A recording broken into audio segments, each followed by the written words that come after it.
President Uhuru Kenyatta cannot allow President William Ruto to divide the mountain. President Kenyatta and I and other leaders, Martha Karua, Justin Muturi, Mithika Linturi, will do whatever it takes to make sure the mountain is united, because that vote is very important to this country, and it is a vote that will help the rest of Kenyans get rid of William Ruto.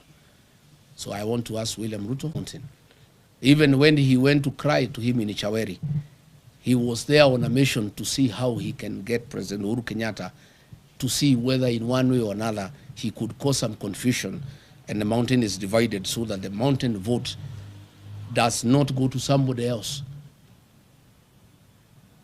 in one basket. The governor, the deputy governor, I've seen Aden Duale and others. They have been sent by William Ruto to abuse President Uhuru Kenyatta and trying to intimidate him and trying to sell him fear that he should not have a political mind, he should not interact with other leaders in Kenya, and he shouldn't have a political choice. And if he does so, they will take away his retirement benefits and his allowances. Let me tell those leaders sent by William Ruto. One, they have no moral authority to address President Uhuru Kenyatta. President Uhuru Kenyatta is a retired president of the Republic of Kenya, a statesman, a very serious nationalist, a Kenya who served this country with dedication and who deserves respect.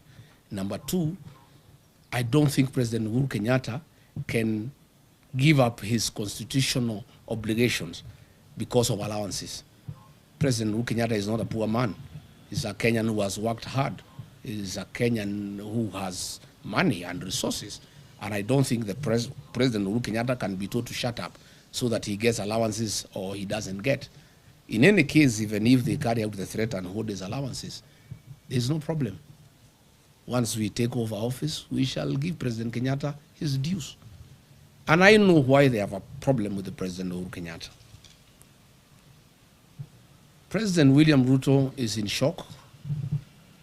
He is confused. He has panicked. The one-term thing is real because he became president courtesy of the votes from the Mount Kenya region. The Mount Kenya region, those who voted for him, those who voted for Raila are all against him. He had hoped he could persuade President Uhuru Kenyatta to assist him to divide the mountain. Even when he went to cry to him in Ichaweri, he was there on a mission to see how he can get President Uhuru Kenyatta to see whether in one way or another he could cause some confusion and the mountain is divided, so that the mountain vote does not go to somebody else in one basket. President Uhuru Kenyatta cannot allow President William Ruto to divide the mountain. President Kenyatta and I and other leaders, Martha Karua, Justin Muturi, Mithika Linturi, will do whatever it takes to make sure the mountain is united, because that vote is very important to this country, and it is a vote that will help the rest of Kenyans get rid of William Ruto. So I want to ask William Ruto to stop sending junior leaders to abuse President Uhuru Kenyatta. President Uhuru Kenyatta left you a great country. When he left office, the health system was working. In 3 years, you have destroyed the health system. When President Uhuru Kenyatta left office, the university, the Higher Education Loans Board was working. 3 years down the line, you have destroyed it. When President Uhuru Kenyatta left office, there was capitation for primary schools and secondary schools. 3 years down the line, children are at home.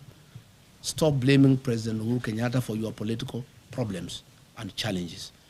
You destabilize your own government. You lie to the people of Kenya. You have made corruption a way of life. You have made bribery the epitome of State House. The challenges that you have as a president are of your own making. And stop blaming President Uhuru Kenyatta. Stop sending leaders to abuse President Uhuru Kenyatta. And I want to challenge William Ruto, if he's a man enough to abuse President Kenyatta himself.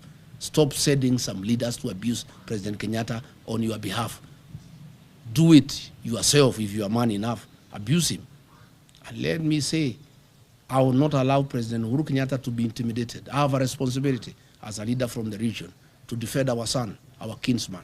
President Uhuru Kenyatta must be allowed to retire in dignity. He must be allowed to enjoy his constitutional freedom to do whatever he wants. If he wants to work with us, why not? If he wants to work with Rigathi Gachagua to unite the mountain, to unite Kenya, why not? And I want to tell William Ruto, I heard him saying that Azimio cannot be anything without ODM. He is lost. The ODM of Raila Odinga is not the ODM of today.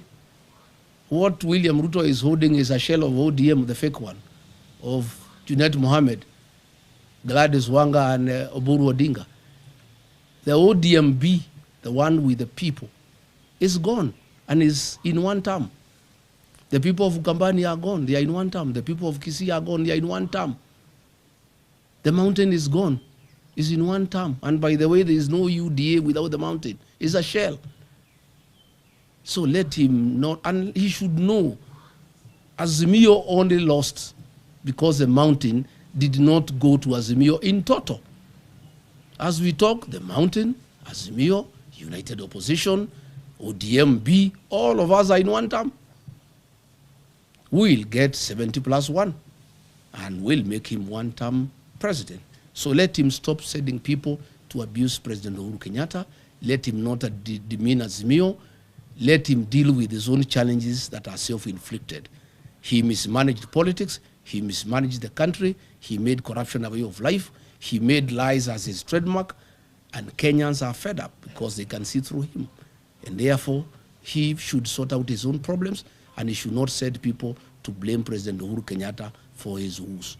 And I want to say to the people of Kenya that I will take time. Anytime Uhuru Kenyatta is attacked, I must defend him as our retired president, as my brother, as my kinsman. And I have a responsibility to do so. And that I'll be able to do from time to time. Thank you very much. Asanteni sana. Mungu